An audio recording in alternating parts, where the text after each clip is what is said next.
Jadi dari satori, ketika kita sudah mengalami satori sekali, 2 kali, atau 3 kali, tidak perlu lagi kalian fokus letting in. Ini yang biasanya gagal dipahami orang. Padahal ini sangat sering tak bahas, entah di video dengan ngaji Roso, entah waktu workshop. Jadi ketika kalian sudah letting in, terus kalian mengalami satori entah sekali, 2 kali, 3 kali, fokus selanjutnya adalah stay di kesadaran, bukan lagi melenyapkan samskara. Karena ketika kalian benar-benar sadar, peripheral, nggak ada samskaranya. Tapi kalau kalian balik sebagai identitas, langsung ada. Itu, kalau itu mau dijual, bisa sampai belasan tahun kalian tetap akan ada di situ. Dan nggak selesai-selesai. Makanya istilah di kesadaran, kegelapan 1000 tahun bahkan bisa selesai dalam 1 kali kedipan mata. Kegelapan 1000 tahun bisa selesai dengan 1 kali kedipan mata. Tapi kalau kalian fokusnya di pelenyapan samskara sampai kosong, sampai nggak ada isinya, ya berarti kalian salah jalur. Berarti kalian menyangka bahwa kegelapan 1000 tahun harus diterangi selama 1000 tahun, baru selesai. Oke, paham saya. Harusnya stay aja di kesadaran gitu ya, hadir sebagai penyaksi terus gitu. Nggak perlu sampai kemudian memeras samskara atau pendaman. Iya, karena nggak ada hasilnya. Iya.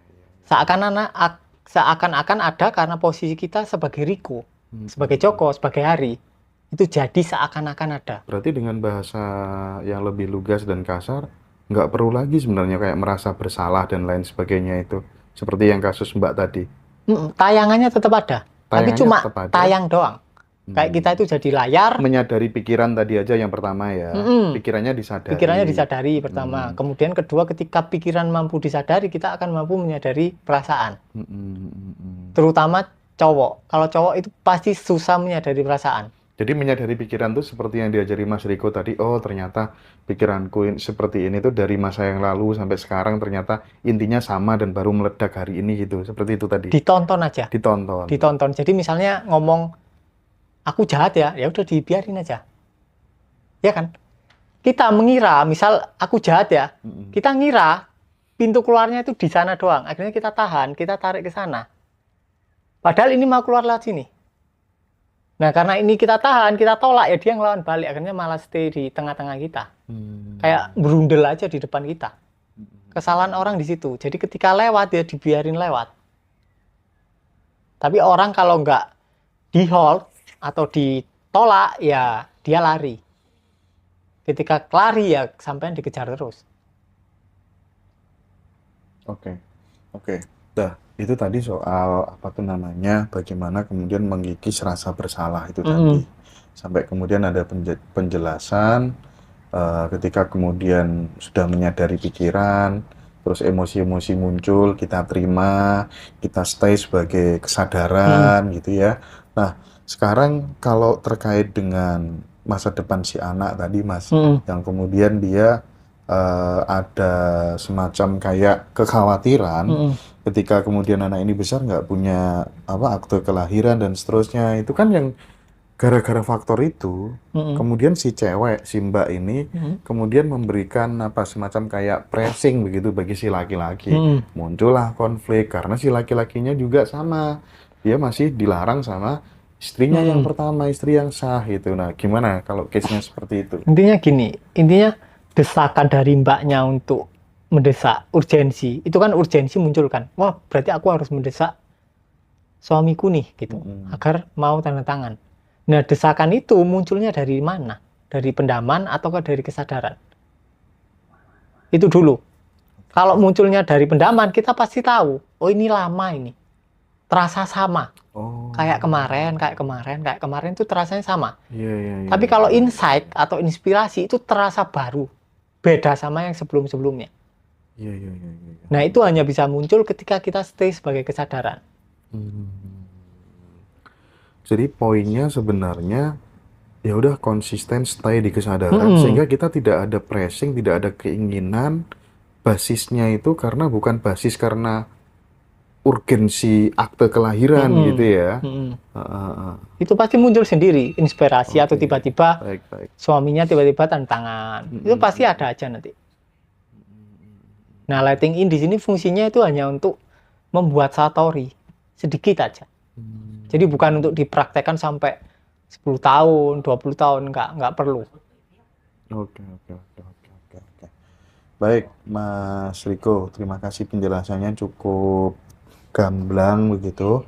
Nah, sekarang aku pengen geser soal ini, Mas Riko. Kadang kan kita ini ketika ada masalah gitu, kemudian mau curhat ke orang juga khawatir nanti bocor dan seterusnya gitu ya. Jadi kadang dilampiaskan nih, beberapa teman dilampiaskan ke media sosial, even itu adalah story WA, status Facebook, Instagram, dan seterusnya. Alasannya, karena dengan dia melakukan itu, dia bisa merasa puas begitu. Yang kedua, ya aku harus cerita kepada siapa lagi, nggak ada teman yang bisa aku percaya, ya udah aku luapkan aja ke media sosial. Nah, parahnya, tulisan-tulisan itu bernada kekurangan, ya kan? Basisnya bukan basis kelimpahan. Akhirnya kayak orang ngeluh, gitu kan, menunjukkan bahwa dia sedang ada masalah, sedang tertekan, sedang kekurangan. Itu apakah kemudian berimplikasi negatif di dalam perjalanan hidupnya di masa yang akan datang? Jikalau iya, yang menyebabkan implikasi negatif itu apa, Mas Riko? Sangat negatif. Jadi gini, kenapa kok orang punya urgensi untuk meluapkan ke sosial media? Misal dia punya banyak utang, terus dia merasa sangat tidak enak, terus dia nulis status. Nah, berarti kan dia tidak nyaman dengan rasa kekurangannya. Dia ingin mengeluarkan. Karena nggak ada orang yang bisa dilemparin, akhirnya dia ngelempar ke sosial media. Nah, di sosial media dia dibaca sama beberapa orang. Artinya si orang memberikan atensi berupa energi ke si yang nulis. Atensi berupa energi. Atensi kita kan mengarahkan energi. Akhirnya ya balik ke kita. Kekurangannya lagi. Tambah itu. besar, pasti. Tambah besar. Bahayanya di situ.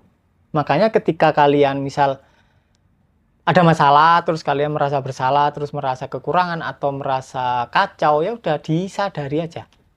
Jadi tidak dilampiaskan keluar, entah ke orang lain, entah ke sosial media, dan tidak dipendam di dalam. Jadi pelariannya itu banyak. Pelariannya sampean bisa memendam, penghindaran juga sampean bisa lari ke alkohol, bisa lari ke belanja yang banyak, bisa jadi nulis di sosmed, macam-macam. Intinya dari apa sampean lari akan terus mengejar sampean. Iya, teman-teman, kalau nge-lag nanti nonton di YouTube aja nggak apa-apa ya. Nah, sekarang kalau misalnya case-nya saya balik, Mas Riko. Ketika kemudian yang ditulis itu adalah tentang ya kemakmuran, tentang ya kadang kan kita bikin story-story gitu yang menunjukkan kebahagiaan kita meskipun tidak berlebihan gitu. Kan itu juga terkadang menimbulkan orang menjadi iri gitu ya. Nah, karena kan sebenarnya kalau kita mau jujur kan di dunia ini yang bisa melihat dan menerima kita benar-benar bahagia itu kan yang paling rasional kan hanya orang tua kita saja, ibu kandung kita aja sebenarnya. Kalau orang lain kadang masih muncul rasa iri dan seterusnya gitu. Nah, kalau yang ditulis di story, di status media sosial itu kebalikannya bagaimana, Mas Riko? Nah, jadi gini. Orang kan punya motif kan untuk nulis di sosial media. Entah dia overflowing atau mungkin dia ada agenda, kita nggak pernah tahu. Misal dia berbagi kebahagiaan karena disuruh gurunya. Kalian harus rajin berbagi kebahagiaan, posting yang bahagia-bahagia agar kalian semakin bahagia. Urgensinya keliru. Berarti dia belum merasa bahagia. Kemudian dia posting momen-momen bahagia agar dia jadi bahagia. Iya. Akhirnya dia dapatnya ya sebaliknya. Tapi kalau dia memang overflowing, misalnya dia penuh cinta dan kemudian dia bikin status yang puisi atau apa, responnya pasti beda. Ya paling tetap ada 1-2 orang yang respon yang melenceng, pasti tetap ada.